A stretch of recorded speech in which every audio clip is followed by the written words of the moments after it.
Greetings, people of YouTube! After I released Squidward Gets Possessed by a Bad Lemon, I noticed some of the comments reflected on the Season 6 joke. You think I'll let go for a little? Oh, no! Which reminded me to make this video.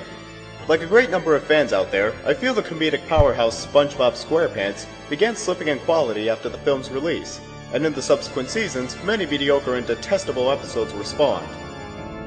From these I have selected 20 of the most abysmal episodes ever to hit the air. As eager as I am to hear what you all have to say, please be constructive if you're going to leave comments. Now without further ado, welcome to the MoBrosStudios Top 20 Worst SpongeBob Episodes. I shouldn't sound this happy about it.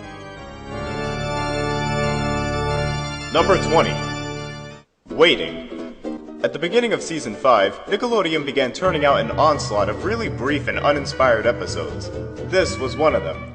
Basically, SpongeBob sends out a mail order for a free toy and then spends all his time waiting for it to arrive. I'm waiting! We're waiting! Needless to say, this is about as entertaining as watching your mailbox for 7 minutes.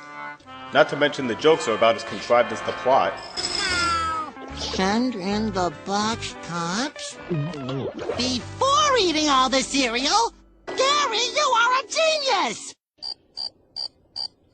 When the toy finally arrives, Patrick seems to break it, which gets our new Gen star's panties in a twist. You ruined my free toys! The rest of the episode is them crying until Squidward shows up and fixes the toy. If you thought that was a bad premise for an episode, just wait till you see what's coming up later. That was my cake. What is a present? Oh yeah! The fork! Forks? Come on!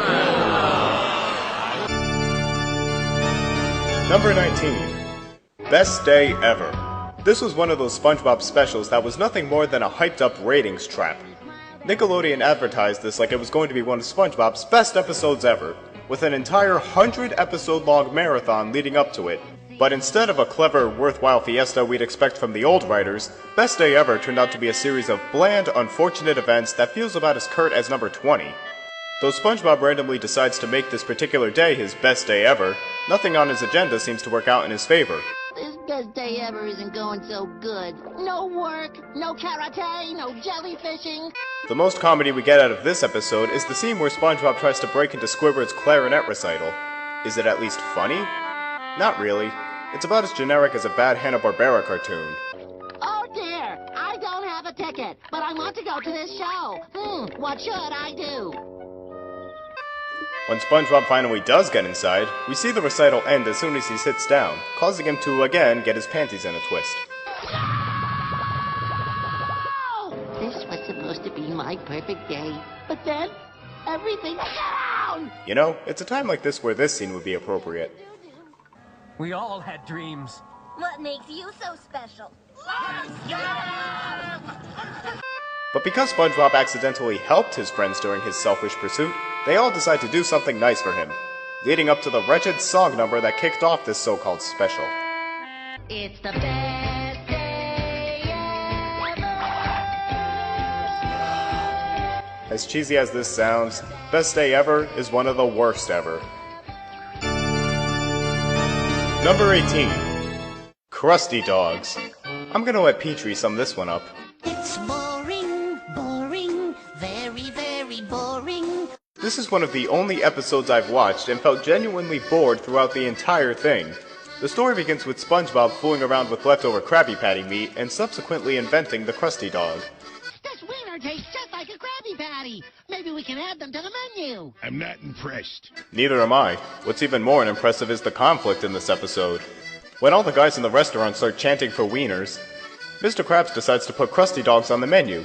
They become so popular that Krabs eventually takes Krabby Patties off the menu. And guess what happens?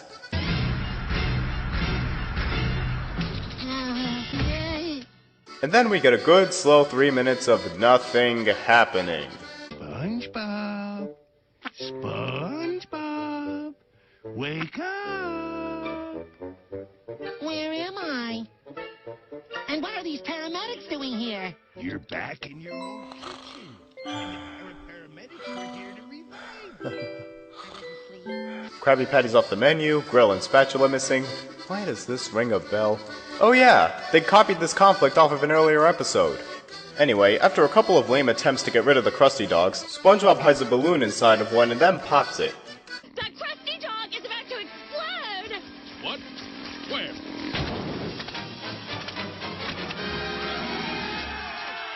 This anticlimax chases the customers away and gets Krabby Patties back on the menu. And that's it.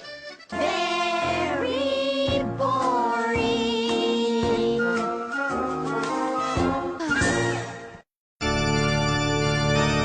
Number 17. Glove World R.I.P. That's right, nostalgic settings are getting the axe now. Guess they ran out of characters to desecrate. Here SpongeBob and Patrick discover that Glove World is closing down permanently. The world will be a much better place when Glove World is gone for good! This episode is a sideshow of cheap jokes and an equally cheap plot. And the first sign of its cheapness is how rapidly they thrust us into this unoriginal scenario.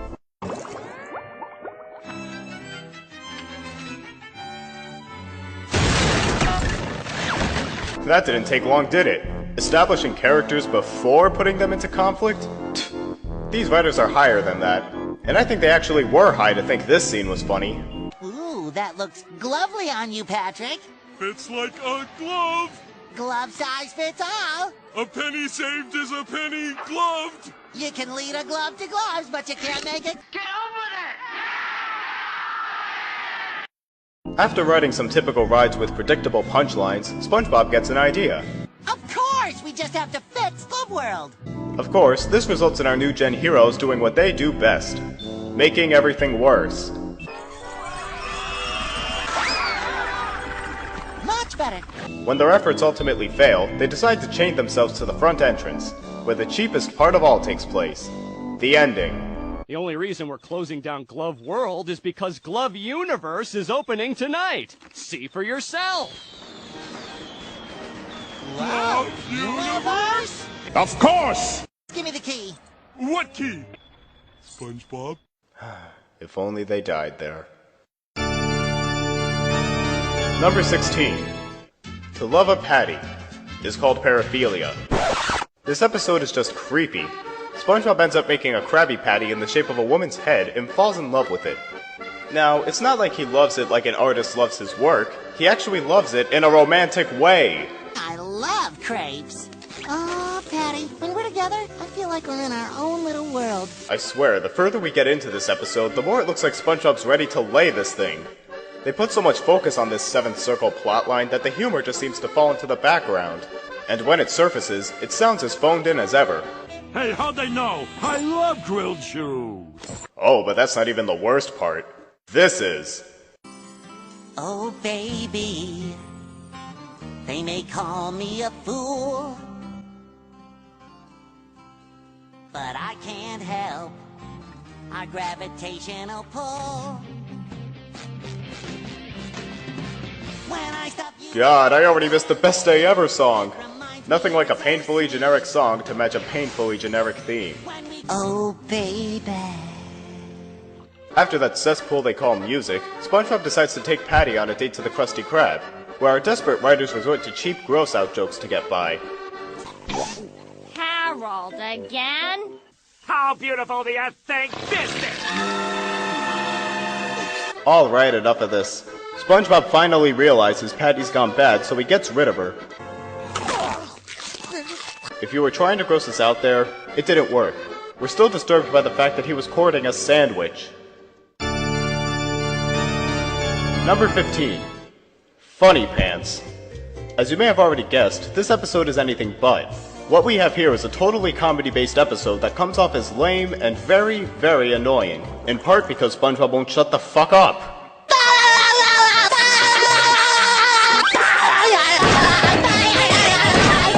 Exactly what was so funny that has him laughing this much? Another day, another nickel. Wow, that's not even a joke.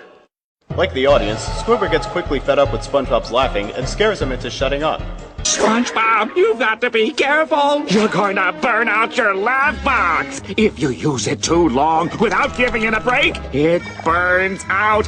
And so, SpongeBob encounters a bunch of things that almost make him laugh, each of them being the lamest comic props you can think of. Banana peels, whoopee cushions, and pies. No actual wit here, just basic slapstick. After not laughing for a while, SpongeBob wakes up to find his laugh is gone. Things take a turn for the worst when he fails to get it back, resulting in the even more annoying half of the episode.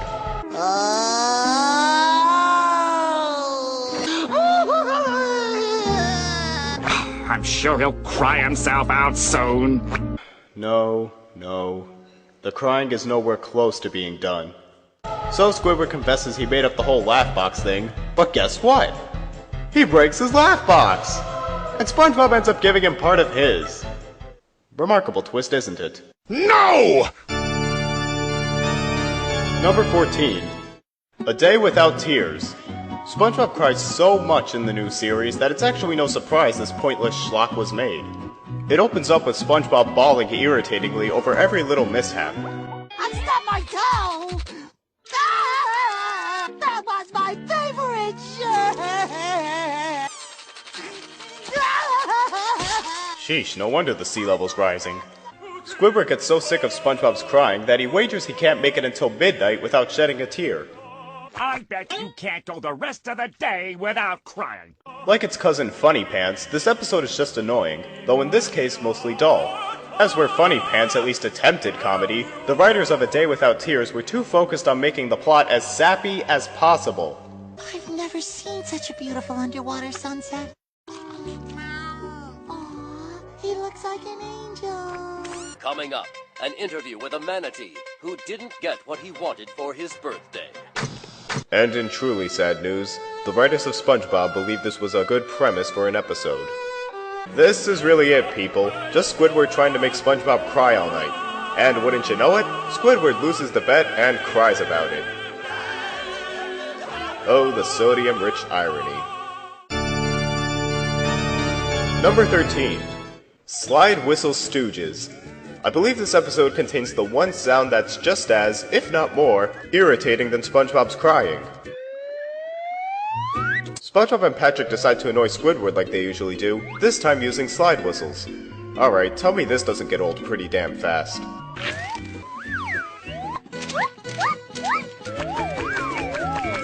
away! Squidward eventually decides to give SpongeBob and Patrick a taste of their own medicine, but of course they enjoy it. You have got quite an ear for music. Don't you? I do. It only gets worse from here on in.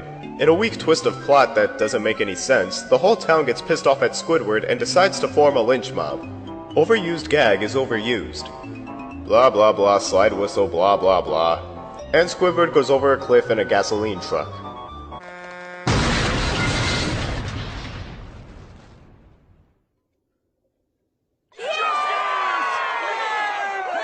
You don't know what you're talking about! You can all go to hell! Though instead of dying, Squidward ends up hospitalized and we get more ear rape.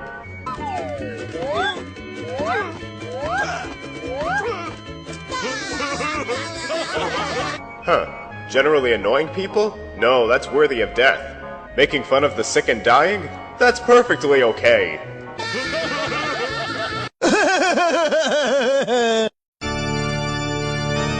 Number 12. And now, from the writers behind Best Day Ever, comes the kid-friendly gore-fest of the summer. The Splinter. What begins as a day of generic filler quickly turns to a day of excessive body horror.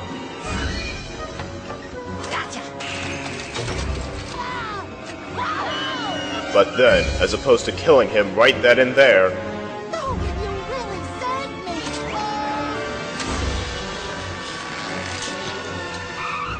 and the horror begins. You have got to go. Oh, that kind of hurts. Come on. Oh, that really hurts. No! Oh my god! After that cringing sequence, Squidward peeks into the kitchen to see what's up. Yeah, when Mr. Krabs finds out, oh man. Finds out what? I splinter? He'll be forced to send you home. Home, but I'm fine. But then things get worse with the introduction of Dr. Patrick. Instead of making us laugh, he prefers to nauseate us even further. Buddy, we're gonna make it go away.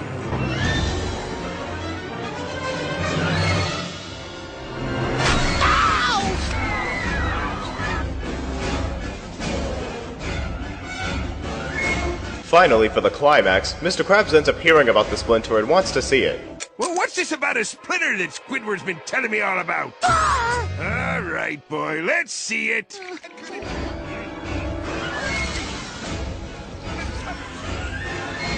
That's disgusting.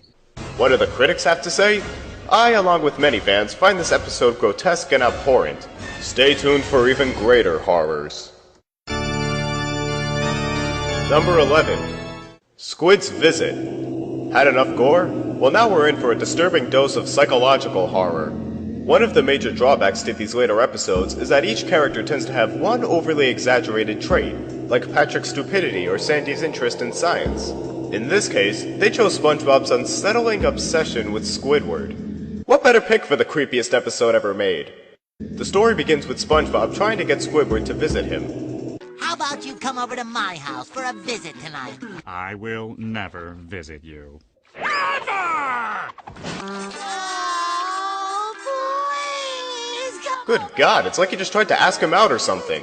No matter how many times he begs, Squidward refuses to give in. And rather than taking no for an answer, SpongeBob learns of a more underhanded tactic. Borrow something, and he'll have to come over to get it back. That's it! This is where things really start to get creepy.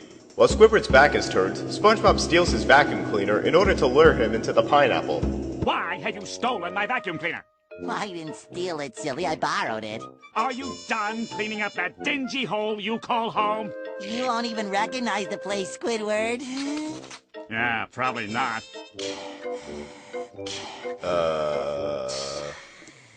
But instead of going to the police... Squidward! I've been expecting you. It turns out that SpongeBob renovated his entire house to look exactly like Squidward's. Please make yourself at home. I'm not sure where the humor is in this episode. The whole time they just keep emphasizing how messed up it is. He got my coffee table, my vase, snack bowl, coasters, and this pillow looks just like the one Mommy made for me. He even got the chip and the tape from when I moved in. Okay, this is beyond creepy. This is borderline psychotic. SpongeBob's broken into Squidward's house enough times to memorize every little detail. He went to all this trouble just to get Squidward into his house? What the hell's he thinking? Hardy har har slapstick. Eventually Squidward manages to restore his depleting sanity and finds his vacuum cleaner. Unfortunately, the minute he steps outside... What happened to my house? Oh, some knucklehead left a casserole in the oven. SpongeBob! It's times like this when I want to blast that idiotic grin with a 12 gauge. You're more than welcome to stay at my house until you get your house fixed. What the hell?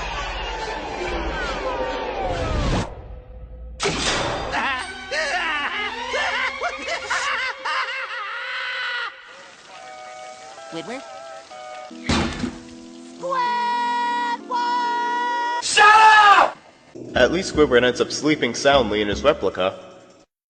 Or does he?